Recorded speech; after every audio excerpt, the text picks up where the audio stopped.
தமிழகமெங்கும் கிளைகள் கொண்ட அண்ணமால் institute of hotel management and hospital management படிப்பில் சேர்வதற்கான அட்மிஷன் நடைபெறுகிறது. தஞ்சை மாவட்டம் பேராவூரணி தொகுதியில் போட்டியிட்டு வெற்றி பெற்ற திமுக சட்டமன்ற உறுப்பினர் அசோக்குமார் தொகுதி மக்களை சந்தித்து நன்றி தெரிவித்தார். சேது பாவாத்திரம் அருகே வாத்தலைக்காடு கிராமத்தில் உள்ள கற்பக விநாயகர் கோவிலில் சுவாமி தரிசனம் செய்த எம்எல்ஏ அசோக்குமார் கட்சி நிர்வாகிகளுக்கு பொன்னாடை அணிவித்து நன்றி கூறினார்.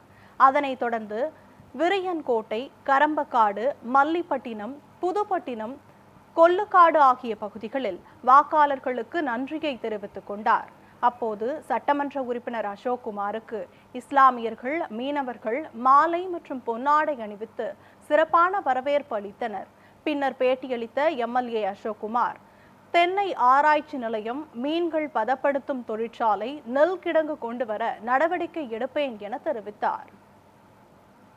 திராவிட முன்னேற்ற கழக ஆட்சி இல்லை என்றாலும் சென்ற 5 ஆண்டில் திராவிட முன்னேற்ற கழக தலைவர் கிட்டத்தட்ட 1200 கோடி ரூபாய்க்கு பேராவூரணி தொகுதிக்கு நிதியை தந்து ஒரு சிறந்த தஞ்சை மாவட்டத்திலே ஒரு சிறந்த தொகுதியாக இதை உருவாக்கி இருக்கின்றார். இன்னும் இந்த தொகுதிக்கு பல கோரிக்கைகள் இருக்கின்றது. தென்னை சார்ந்த ஒரு தொழிற்சாலை, அதே போல தென்னை ஆராய்ச்சி மையம், கடற்கரையில் மீனவர்களுக்கு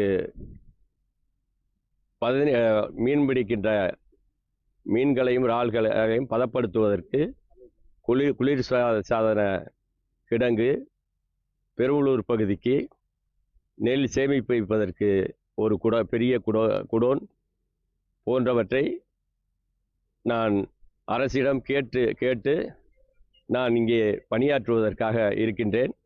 இன்னும் விடுபட்டு இருக்கின்ற கிராம உட்புற சாலைகளை எல்லாம் இந்த 5 ஆண்டுகளுக்குள் புதிய சாலைகளாக மேம்படுத்த இருக்கின்றேன். எனவே எனக்காக பாடுபட்ட ஒன்றிய கழக செயலாளர்கள், கூட்டணி கட்சியினுடைய நிர்வாகிகள், அனைத்து கிராமத்தார்களுக்கும் எனது மனமார்ந்த நன்றியையும் பாராட்டுதலையும் தெரிவித்துக் கொள்கின்றேன்.